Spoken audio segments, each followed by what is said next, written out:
क्या सूक्ष्म जगत के भी कुछ लॉज होते हैं जो उस व्यक्ति की रियलिटी को प्रभावित करेंगे कि बिना कर्म करे भी उसको फल मिल रहा है या उसकी लाइफ संचालित हो रही है? जी देखिए, एक चीज समझिए, पहले तो ऐसा कोई नहीं है जो कर्म नहीं कर रहा, क्योंकि कर्म केवल जो हम कर रहे हैं वो नहीं है। मतलब जो हम विचार कर रहे हैं वो भी कर्म क्रिएट कर रहा है। मन बुद्धि से, वाचा से, वचन से, वर्तन से, जो भी आप कर रहे हैं, जरूरी नहीं वर्तन में ला रहे हो, जरूरी नहीं वाणी में ला रहे हो, सोच में भी लाए तो वो भी आपका कर्म तो क्रिएट हो गया।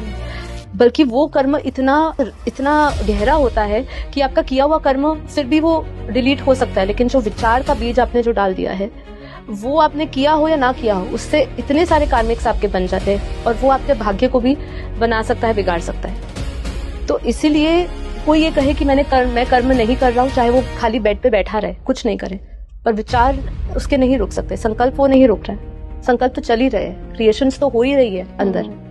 ठीक है, तो इसीलिए पहले तो ये कहना जो कहे वो गलत ही कह रहा है। ये उसका अहंकार है या उसको अज्ञानता अवस्था है, अविद्या है उसको, कि वो ये कह रहा है, ये पॉसिबिलिटी नहीं है। ठीक है, दूसरी बात की सूक्ष्म जगत के लॉज ऐसे बहुत सारे हैं जो आज की रियलिटी को हमारी प्रभावित करते हैं। जैसे सबसे पहले मैंने कहा संकल्प शक्ति।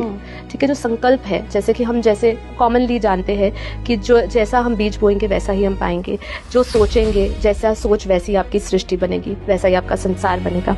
तो ये जो रूल है ये ऊपर से ही आया हुआ है, जिसको हम लॉ ऑफ रेजोनेंस भी कहते हैं, कि मतलब आप जो जैसे हो, आपकी जैसी सोच है वैसी आप एनर्जी अपने आसपास चारों ओर बना रहे हो, जिसको हम वाइब्रेशनल फ्रीक्वेंसी के लेवल पे भी जानते हैं कि हमारी हर एक संकल्प शक्ति है, ऊर्जा है।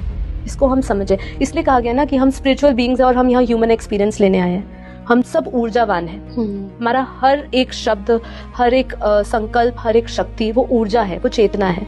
ठीक है, और वही आपका भाग्य और कर्म बना रही है। एक चीज तो हम नॉर्मल करते हैं, अच्छा कर्म कर रहे हैं तो उसका अच्छा फल मिलेगा, ये व्यक्त है, ये दिख रहा है आपको, पर उसमें से जो सूक्ष्म लॉज है, जो सूक्ष्म लॉज है, जिसमें आपने कुछ किया नहीं है लेकिन विचार किया है, और वो विचार से आपकी मैनिफेस्टेशंस हो रही है, उसी विचार से आपके संस्कार बन रहे हैं, और उसी संस्कार से आप पूरी दुनिया बना रहे हो। अपनी दुख, भय, ऐसे वाइब्रेशंस होते हैं, वो अपने आसपास नेगेटिव एनर्जीज को ही अट्रैक्ट करता है, उसके आसपास नेगेटिव इंसिडेंट ही होते हैं। वो नेगेटिव जो एंटिटीज है उनका शिकार वही आत्माएं होती है। कोई कहे कि नेगेटिव एंटिटीज मेरे पास क्यों आ रही है, कहीं ना कहीं उसके अंदर ही वो नेगेटिव बीज है, वो डिनाई नहीं कर सकता। अब वो डिनाई इसलिए कर रहा है क्योंकि वो उसको स्वीकृति नहीं है, उसको समझ नहीं है ये।